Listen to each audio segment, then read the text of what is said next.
what do you think the importance, or how important, or why is it important, I should say, why is it important for our kids to see black men in the education space, whether that be teaching, coaching, admin positions, anything like that? Why do you think it's important for our kids to see black men in the education space, and how could that impact our kids positively?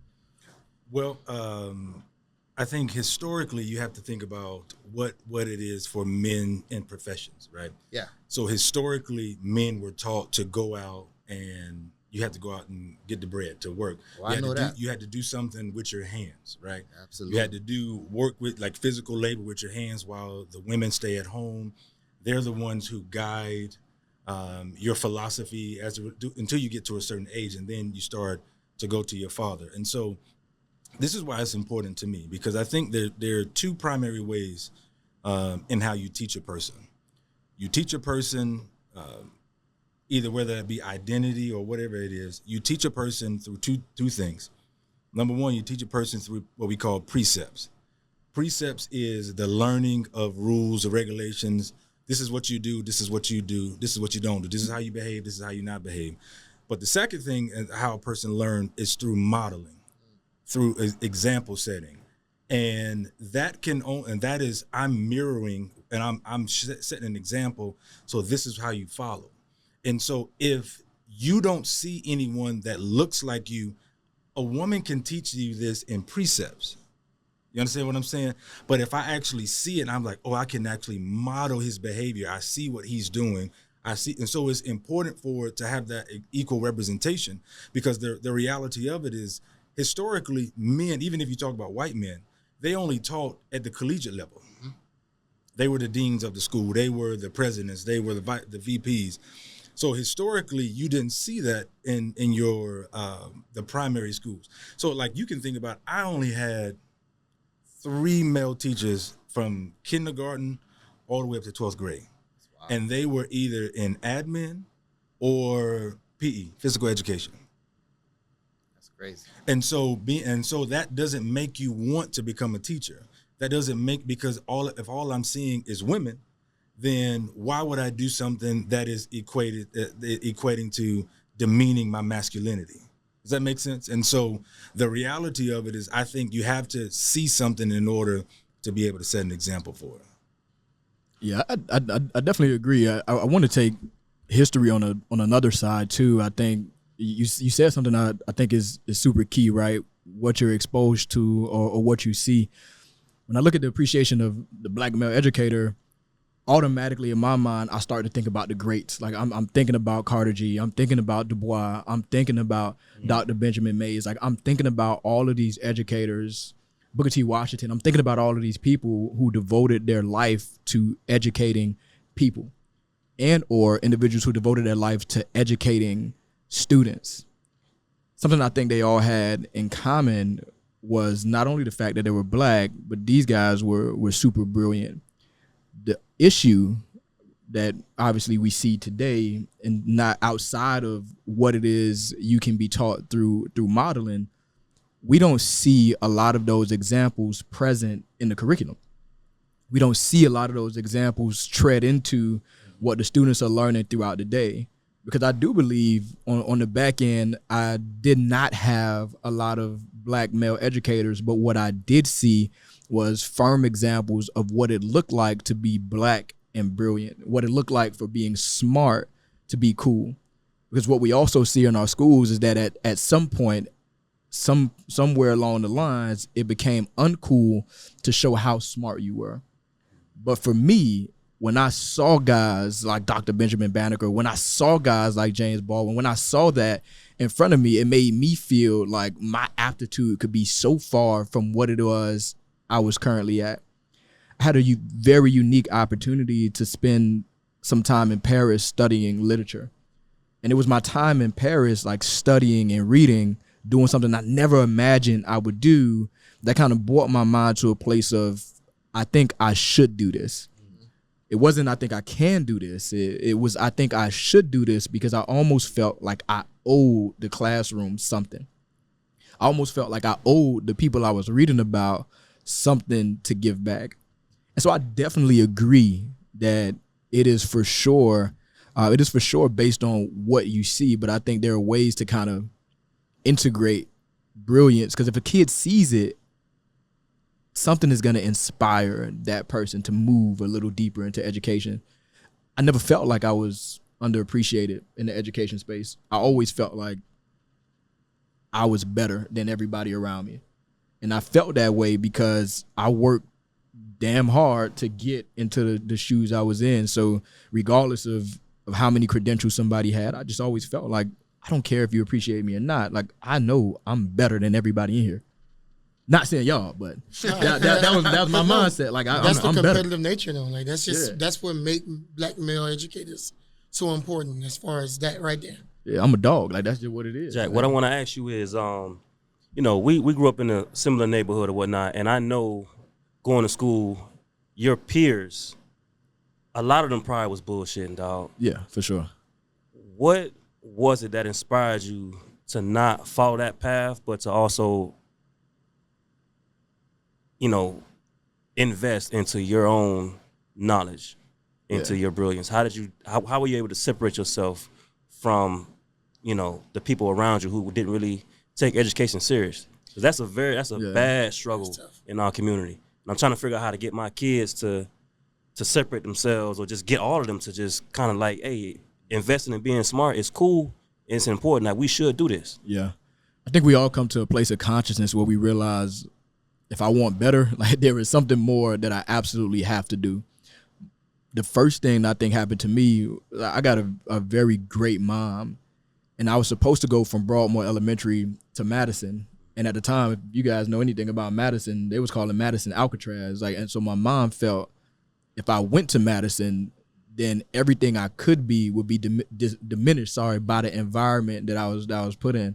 And so she sent me to Horace Mann, which she, at the time, was no better than Madison, but I was away from all of my friends. I was away from the people that I grew up with. And so I was almost forced to a place to figure out in middle school who I wanted to be. Like, I had to create my own identity. But for me, the hard part about doing that was my mom never had a job because she had to take care of my father. And so we didn't have nice things. And so I started to see nice things, want nice things, and create identities that directly align with those things. So I think I strayed further away from the person that I am now because I wanted to fit in. Social status was a lot more worth it to me than anything academic. But I think when I got into high school was when I started to see black male educators. Mr. Evans was one of them. I had Mr. Evans as my 10th grade teacher, and he was just like, he taught math, but everything he talked about included black history. Everything he talked about included something that he read. Everything he talked about went back to his college experience. So at that moment, watching Mr. Evans move through the room, and I thought at the time he was cool. I mean, his pants were super baggy, but that was like the style. But I thought it was cool that he was able to be that, to be smart. But then when he got ready to leave, like, the music would be real loud in his car. He would be laid all the way back. All the way back. Oh my God. And I thought that was cool. So I personally began to seek other guys like that. Like, I started to seek out guys in the schoolhouse that I thought for sure, like, they had something to offer me. And so I think a lot of, for me, it was proactive. I wanted more. I wanted money. I felt like I could get money by being smart, which I do now. Like, everything for me it started to click once I started to see the value of guys like Mr. Evans, guys like Mr. Bethune, guys like Mr. Dawkins, Andre Ward. Like, these were people that I saw, and I was like, you know what? I can be cool. I can make money. Like, I can really be, it's this duality. I can be smart in this space, and I can go to the office. I can go get a drink at happy hour at 4:00, go to sleep, wake up the next day and do it again. But then know on Monday I'm back in the classroom and I'm better than everybody here. So I think those things kind of balance me out. That's dope. You dropped some cool names too. Shout out to Mr. Dawkins. Yeah. That's my guy. Sorry, let me ask you guys a question. You know the names I know. I only know Mr. Evans. You make it sound cool to be a teacher. You know, if I was a kid and I had these boys as my teachers, I'd be like, yeah, I wanna be somebody in life, right? But in actuality, I don't think anybody thinks it's cool to be a teacher, You're absolutely right. I actually did as a kid, though. You did? Yeah, Mr. Sank, 6th grade, Parkway Middle. Shout out to Mr. Sanks. He was, I don't know if he's still living. Oh, dang. Hope his kids or grandkids are like, he was everything. Everything at my style. You saw on Orthodox, I swear it's him. He's the one that had you in the back of the class. That's him. Yep. Everything that he do is him. If you didn't want to learn, he made sure that everybody in the class knew that you ain't want to learn. It wasn't no you can hide in the back and nobody won't talk to you. Nah, he gonna highlight you. Look at him, y'all. And I was like, damn, he keep looking at me. let me try to hide a little bit. You know what I'm saying? And then eventually I just found a love for math. That's what's up. And then I just took it and rode it. Like I rode the wave. I jumped on that wave and just rode it. Like no sharks and nothing got in the way. That's what's up, man. I love it. It shows that, you know, voices are important. These Yeah, male voices are important. And that's the only teacher I could think of from 8th grade down is him. I remember high school teachers because most of them, males, were my coaches in a way. My Mr. Coach Rowe, ELA, history was Coach Bell, and I remember those, and the attractive female teachers. But Boy. Mr. Saint, You would. Mr. Saint, 6th grade. That's the only teacher I could remember from 8th grade to kindergarten. I don't remember no other teacher, and I'm not even that old.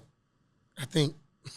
Nah, you're not old, bro. I think. It sounds really cool. Y'all make it sound really cool to be in the education space. Y'all, like I said, if I was a kid and I had y'all boys, I'd want to sit up too. If I had a Mr. Saints, I'd be not the shade any of my teachers, but I ain't got no Mr. Saints or Mr. Evans, whatever. They probably don't remember me anyway. I don't care. The same ones that didn't want to hire me, right? They told me I don't trust you in front of my kids. Whatever.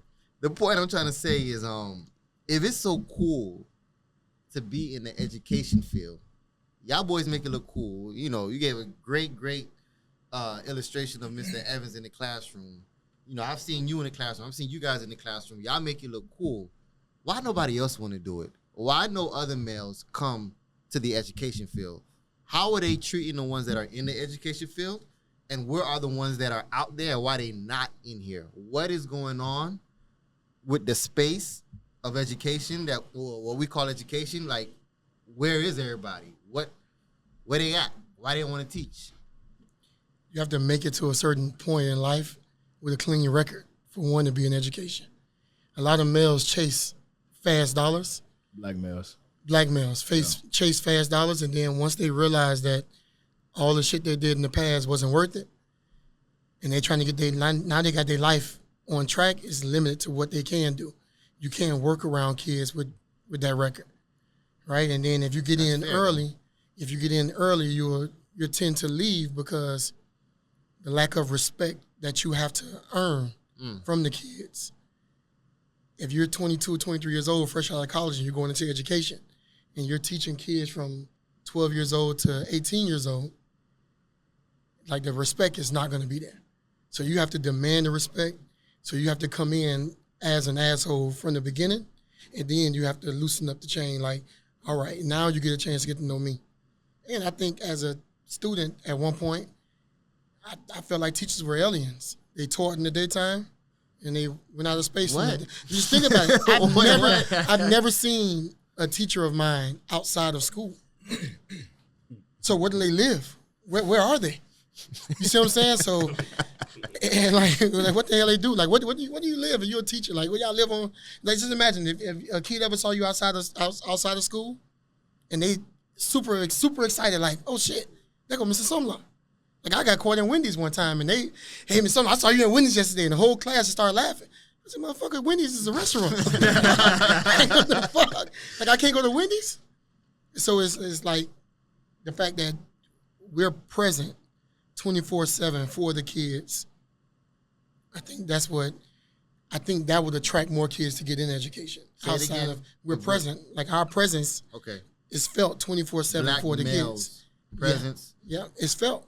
It's really felt. Like, you see us, our life don't look like it's boring.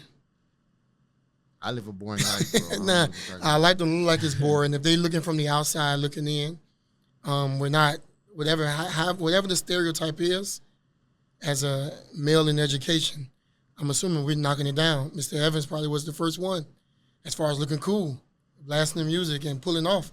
And he still do that to this day. Yeah. The seat stay laid back. You know what I'm saying? He's super, super cool. Yeah. You know what I'm saying? So I see it. I see it. And I understand everything you said. And I like that's my take on it.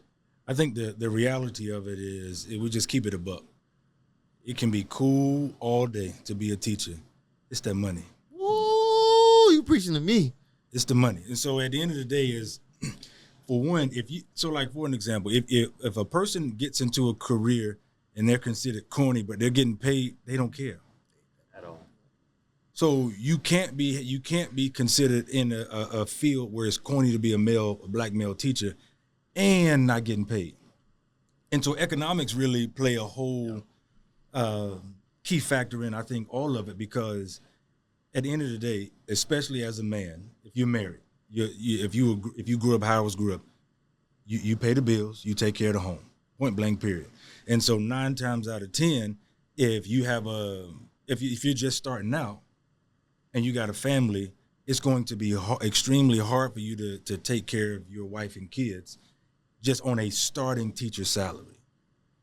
And so a lot of people just don't do that. And they're like, a teacher, no, I can teach them. I can go coach basketball at a Boys and Girls Club to do that. But as far as getting into a profession, I think the number one reason is economics. Now, if you start a teacher salary out at, whatever, I don't know, 60, 65, 70,000, you would have more black men. But the problem is supply and demand, even as it relates to economics. And so if the money is there, then then the demand will be there. But the problem is we ain't getting paid. I disagree. You're on what part? The money part. You think teachers get paid well? I'm not saying they get paid well. They get paid Enough? In They South get paid Florida. enough. In South Florida. All right. So this is my take on it, only because I like numbers. Yeah, you're a math teacher. You only working 180 days a year. That's one. You have so much time as a man. As a man, that I think every man has hustles. Mm-hmm. If you're only working 8 months out the year, bar all the time you get off early in the daytime. If you're trying to provide, you will make a way. It's easy for a man to find a way to make $10,000 in 4 months. Like if you go and get a job and you're making $65,000 a year, but you get 2 weeks off for vacation a year, you get 10 days of comp days. You get 10 days of vacation and you get 5 days to call in sick. So you're getting off a week and a half in that time. So in the course of 52 weeks, you're only working 49 weeks. Let me. I see Coach bringing that mic closer to him. I see Coach So sliding that mic. that's how I look at it. Nah, bro. Yeah, No, bro, I'm with you. nah, bro. See, That pay ain't it, bro. Yeah. I'm not Well- saying we shouldn't get more. What I'm saying is you can make that work because you have so much other time to figure it out. You don't have that. Go ahead, bro. Yeah, I hear what you saying, but who want to do all that damn hustling, bro? Because After dealing with kids, because I'm not. if you Nah, didn't, bro. but if you didn't, Everybody, if you we go shouldn't get, have to. If boy. you go get a job, and it's paying you $7,000 a year, you good with 2 weeks off a year? Here's what I think. Here's I'm gonna put a hole in your argument real quick. Okay. You basing it off of time. You don't have that time because after you teach, they want you to grade all these papers. They want you to write a lesson plan for this. They want you to take care of the you gotta do your tally marks for the IEP, all that extra stuff. You gotta do tutoring for the kids because they don't get it. So you gotta put some time. You gotta come in early in the day to tutor those kids. You got to do something to prepare for the next day. This lesson ain't work. I got to adjust this. You don't have that much time. So when you say we get off at like 3, really you get off at like 5. So because what you're exhausted. saying is that teaching, you just don't leave it when you clock out. That's it. Yeah, You got to go home. You got to prepare. you got to prepare. So Especially you don't for have new time. teachers. New teachers, you Especially can't. when you don't get just, your system. Yeah, no. Hey, I never took work home. I never I did it. I take wanna work be- home. I've never I submitted a did lesson school, plan. I've never submitted a lesson plan. I And mean, I I'm always never submit my going lesson to. plans. Like, I'm I've not. always done my lesson plan. Listen, I'm They say not. you was unorthodox now. Look, Remember? I'm not doing it because it's Dade County School Board. The pacing guide is there. If you want to know what I'm working on, go to the pacing guide. everything is lined up. If all you have to do is It stay don't work on like the that, pace. son. Yeah, I bro. can't. So what I'm saying in is, the public I'm- system, they in your classroom, going through your file cabinets, They talking to your can't. kids, That don't work like that, son. looking at your Yeah, bro. instructional. I'm not binder. taking it home. I guess that's probably why I don't. It makes sense to me. I leave work and I go home. Well, yeah. I will say two things. One, I totally disagree with some laws as well, and I want to jump on that. I want to jump on that bandwagon right now. Let everybody publicly know I disagree. But my disagreement solely falls in the quality of life for me.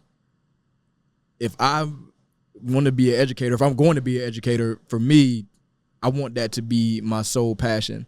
When I came into the classroom, my first year teaching, I wasn't completely certified to teach.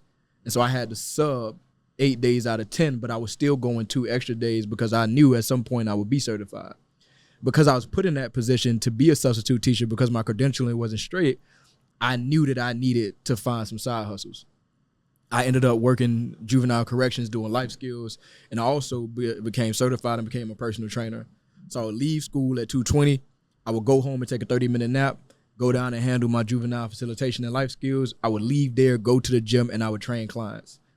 When I looked at the amount of time I was spending to try to make ends meet to live in Miami, I was burning myself out on the back end, even with the vacation time that comes with being a teacher. So for me, my quality of life just wasn't straight. So I started watching my relationships diminish.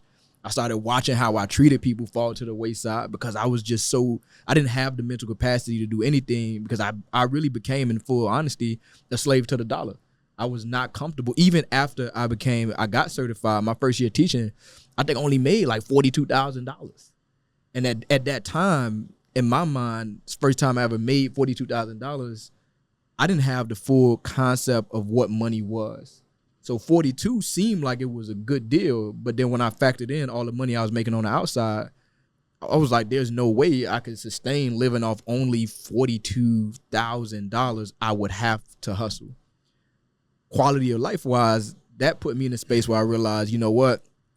I need to figure out ways, and I'm gonna connect back to the original question. I need to figure out ways to make more money doing one thing in one lane. The issue was, as a teacher, it's not that many lanes to make a lot of money. And so you can get the supplements by taking on as many after school activities as you can, but those supplements come at the end of the year sometimes. And then we're talking about that money is still going to be taxed. So for me, it wasn't enough to even begin to make ends meet. The career of being a teacher was also something on the outside. We're watching the exodus happen right now. People are leaving. People don't want to come in. It is the money, but it's also, if you think about career growth and the trajectory of a teacher, it ain't too many places you can go without being credentialed again. So you can be a teacher, then you can be a department head and make $50 extra. But we're talking about lateral movement. So when people look at the career of being a teacher, professional wise, or being a professional, society has almost deprofessionalized what it means to be an educator. Wow. It simply is it's a bottom tier profession. And that's what people look at it as. Because if I can't move up other than being a principal or AP without going into debt to get a master's degree, then I can go somewhere else. Going back to the economic piece that Gibson was talking about, I can go be a manager at Starbucks and make $54,000 a year. So the way the structure is set up is, if the career isn't professionalized, there's no room for growth. There's no room, and the teacher bump every year isn't a lot. People are saying there's no future in this. Like there's no way for me to go or grow as an educator. So why even districts? There are districts across the United States that are saying, I will pay you $70,000 a year to start, and people are still saying, I'm good. I can't do it. That makes sense. Yeah, and I think the reality of what you're saying, Jack, it makes a lot of sense. And so if you have no, to me, it goes back down to what I call the poverty, economic poverty of with trauma. You understand what I'm saying? And so if you're used to growing up with nothing, and then you're going into a profession making nothing, you're just continuing on this journey of what it was like to grow. So now you're hustling, bustling, teaching, making $42,000 a year, but now you can't even afford the same things that you once wanted, that you went to school for. You can't even buy it because you're too busy paying rent. You're too busy paying your car note. You're too busy paying car insurance. And then to not even be appreciated is like, man, I'm out of here. Like I'm gonna go do something else where I don't have to really deal with the lack of respect. Yeah, that's what it boils down to. I want to talk a little bit about what you brought up there, the appreciation of teachers. So what about those that are in the field? How are they being treated? How can we show them appreciation? Like, what do we do as a community? I want to know why because I left the classroom, and I'm very vocal about why I left. So I want to know why stay? Why stay? Like I want to start there. Like why stay? It's a question for me. It's an honest question because I think me, it's gonna get to the appreciation. But I want to know, like, if all of this being said, why did y'all stay? For me, I enjoy the time off from school because I can be with my family. Oh, that's real. Dope. Like that's me. Like I like to be off in the summertime because my kids are off in the summer. So if we plan a trip, I don't have to put in vacation to go on that trip. Christmas break, I like those 2 weeks off so I can visit family with my kids. I like the week off for spring break so we don't have to worry 24/7. Well, not 24/7, but during the daytime, my kids are home. Who's watching them? Did they have lunch? Did they eat breakfast? I like being off when my kids are out of school. That's fair. And that's why I haven't left. I still got a kindergarten. Yeah. Well, for me, first of all, I didn't even like kids to begin with. I really didn't. However, straight up. No, I didn't. And the reason I'm gonna tell you why I didn't, real quick. The reason why I didn't like kids, because as a college athlete, we would have like camps for kids or whatnot, and we would interact. They picked me to interact with the kids and do the camp or whatnot. And these kids, the questions that they ask, man, is just so offensive, dude. How these kids are rude as fuck. So I'm like, man, I ain't messing with no kids, man. But anyway, that's why I didn't like kids. But moving forward, I was in a position where I've actually had like 6 figures in my bank account. Like I've had, on the plus side, I've had that before. And throughout life, I realized money isn't everything, but it definitely helps. So I got to a point where, I wasn't financially literate at that moment. Of course, I lost it. Now I'm on my ass and I needed money. So I got my degree. So now I got into education. And immediately, I got a connection with the kids, and they would ask me questions, and they would be more intrigued on how to improve, and they would ask for my help. And I'm like, "You cool, man? I'll rock with you. I'll help you."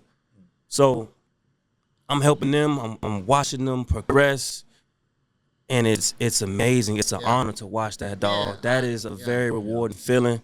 And I like it. since doing that, at that time, I was a sub.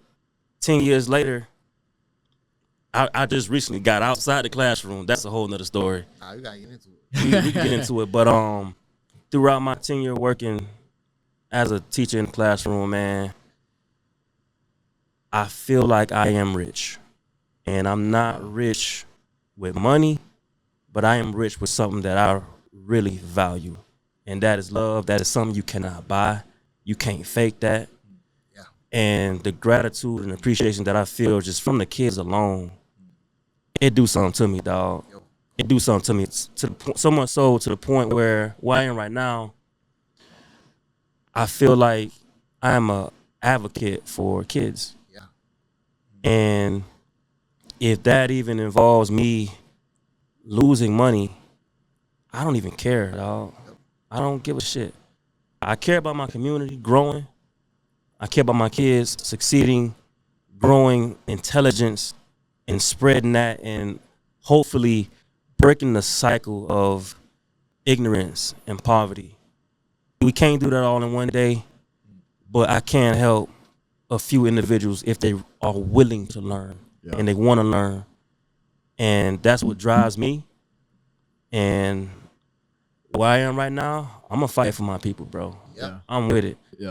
Like I said, I've had money, and I know ways to get money, and I'm gonna take care of myself. I am, you know what I'm saying. But I'm not in a place where I'm hurting for money. So, with me being already taken care of, okay, let me go ahead and take care of my people, man. Yeah. I love them too much, and they love me back, and it's priceless, dog. Yeah. Yeah.